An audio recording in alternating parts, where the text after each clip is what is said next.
Sugrįžkime į 1919 m. vasarą, kai Krekenavos Valsčiaus gyventojai nutarė kreiptis į Švietimo ministeriją, prašydami įkurti Krekenavoje aukštesnę liaudies mokyklą. Tų pačių metų birželį buvo duotas leidimas steigti tokią mokyklą Krekenavoje. Taip prasideda mokyklos istorija. Labiausiai mokyklos įkūrimu rūpinosi mokytojas Mykolas Antanaitis. Mokykla pradėjo veikti 1920 m. sausio 7 d. Senojoje klebonijoje, nes tam skirtasis pastatas buvo gerokai apgriuvęs. Pirmosius mokslo metus pradėjo 37 mokiniai, buvo 2 klasės – parengiamoji ir pirmoji. Vėliau kiekvienais metais buvo atidaroma po vieną aukštesnę klasę. Nuo 1922 metų mokykla buvo Valsčiaus valdybos namuose Kėdainių gatvėje, dabar tai Laisvės gatvė. Mokyklos namas buvo ankštokas, klasių kambariai maži, nebuvo patalpų fiziniam lavinimui ir poilsiui, drabužinės, raštinės.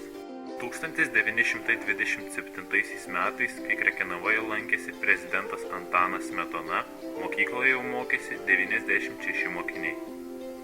Paskelbus pradinį mokslą privalomu, pradinės mokyklos vedėjas Jurgis Gėgžna 1931 metais pradėjo statyti naują erdvę mokyklą, kuri buvo atidaryta 1933 m. spalio 15 d. Dabar tame pastate įsikūrė slaugos namai ir ligoninė. Tačiau naujos mokyklos džiaugsmus netrukus užgožė rūpesčiai.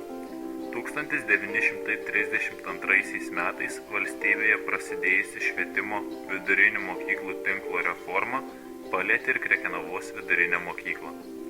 Nuo 1933 metų rugsėjo neformuojama pirmoji, dar kitais mokslo metais ir antroji klasė, o 1935 metų rugpjūtį Krekenavos vidurinė mokykla uždaroma, mokytojai atleidžiami.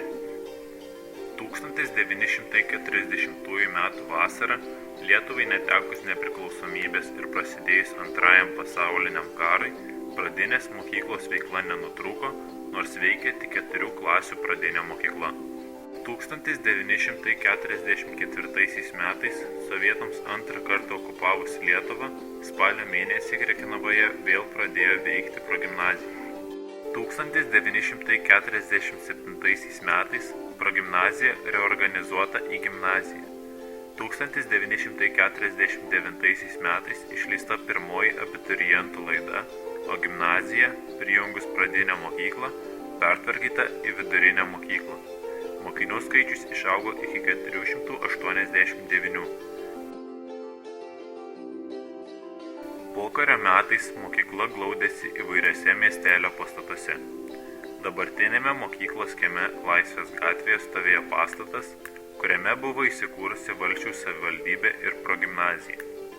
Dabartinėje Bažnyčios gatvėje stovinčiame pastate buvo namų ruošos kabinetai. Šiuo metu nugriautame Tilto gatvės pastate veikė berniukų dirbtuvės. Mokyklos biblioteka buvo Birutės aikštėje. 6-ame dešimtmetyje padidėjus mokinių skaičiui, klasės buvo įkurtos net 9 miestelio pastatuose. Pagrindinis mokyklos pastatas buvo Vytauto gatvėje, vadinamoje Školoje. Mokykloje veikė spaliukų ir pionierių organizacijos, fizikų, mičiurnininkų, Raudonojo kryžiaus, literatų, geografų, tautinių šokių, choro, sporto, meninės saviveiklos būreliai. Vyko šokių vakarai.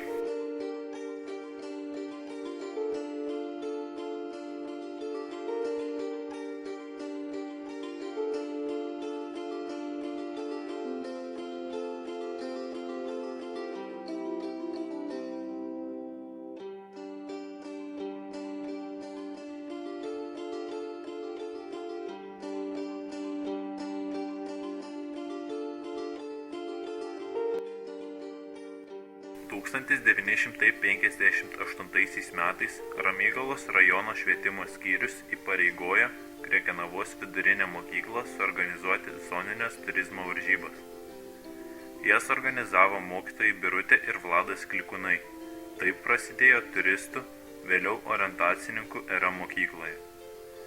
Mokiniai vadovaujami šių mokytojų entuziastų buvo įtraukti į kraštotyrines ekspedicijas, rinko medžiagą, dalyvavo konkursuose, varžybose, atstovavo rajonui Respublikoje. 1963 metais mokyklos vaikinų rankinio komanda, vadovaujama mokytojo Česlovo Šukio, respublikinėse moksleivių rankinio varžybose tapo čempionais.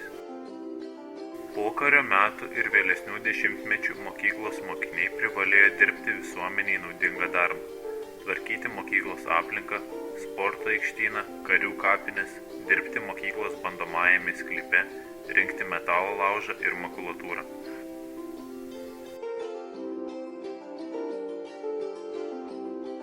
Mokinių skaičius mokykloje nuolat augo, todėl gerinant mokymosi sąlygas 1967 metais Laisvės gatvėje pastatytas naujas pastatas.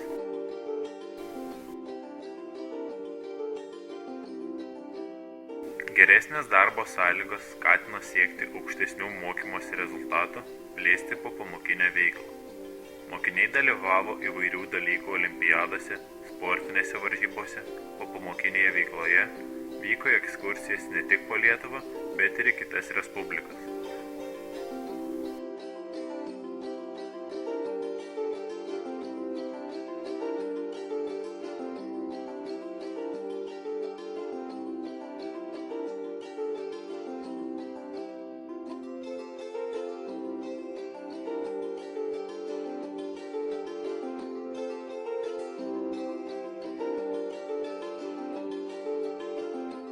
Sėkmingai dirbo techninio modeliavimo būrelis, vadovaujamas Petro Kurlinkos. Respublikinėse varžybose iškovotos pirmosios vietos, įrengtos turtingos dirbtuvės, dalyvauta respublikinėse avia modeliuotojų stovyklose. Vis dar sėkmingai buvo plėtojamas orientacinis sportas. Prizininkais rajono mokyklų ir respublikinėse turizmo varžybose tapo ne tik mokiniai, sėkmingai jose dalyvavo ir mokytojai.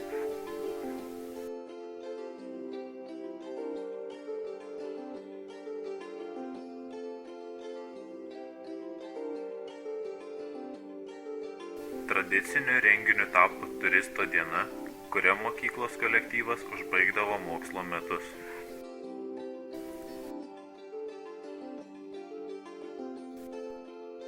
Mokyklos sportininkai nekartą įrodė, kad Krekenavoje, kaip ir visoje Lietuvoje, mėgstamas krepšinis. 1983 metais merginų krepšinio komanda, vadovaujama Gintauto Krugiškio, puikiai sužaidė respublikinėse mokinių krepšinio varžybose ir pasiekė finalą.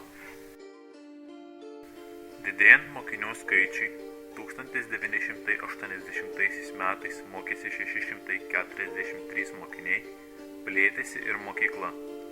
Prie senojo pastato Laisvės gatvėje pastatytas priestatas, 1981 metais bendrabutis, 1982 metais valgykla.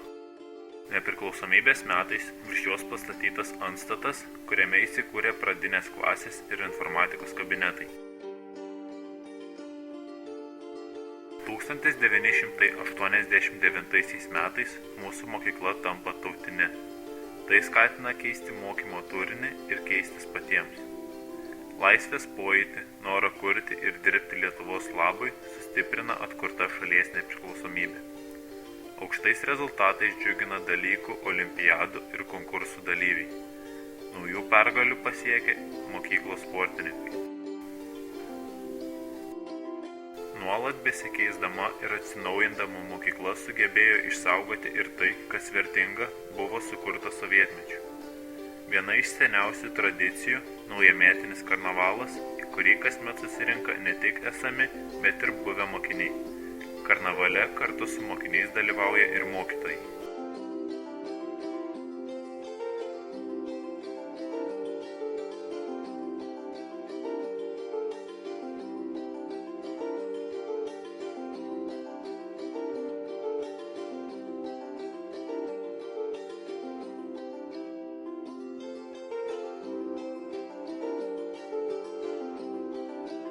Laikas nestovi vietoje, užgimė ir naujos tradicijos. Nuo 2000 metų bendradarbiaujant su Krekenavos girininkijos miškininkais organizuojama miško diena.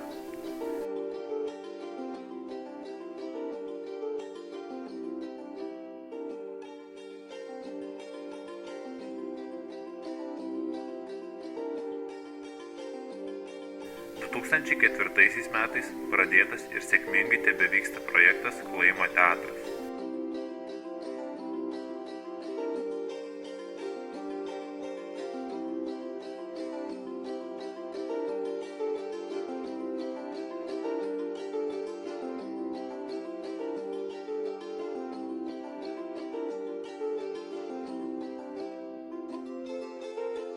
Tūkstantis 994 metais, minint mokyklos 75-metį, jai suteiktas Mykolo Antanaičio vardas.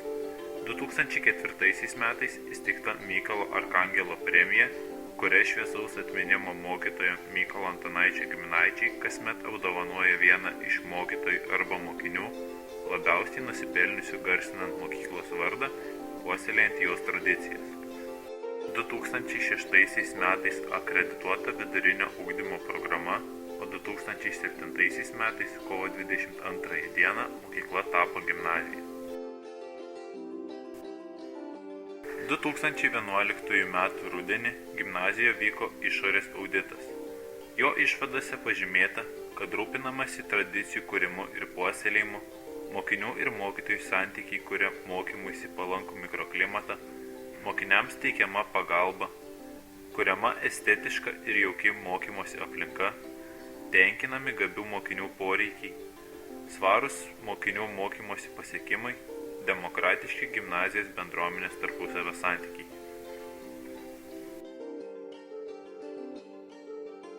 Pasitikdama gražų mokyklos jubiliejų, gimnazijos bendruomenė yra susitelkusi ir skiria visas jėgas pagrindiniai gimnazijos misijai įgyvendinti. Teikti kokybišką ugdymą bei neformalųjį vaikų švietimą, skatinti mokinių saviraišką ir kūrybiškumą, ugdyti dorą, atsakingą, pilietišką, savarankišką, norinti nuolat tobulėti mokinį.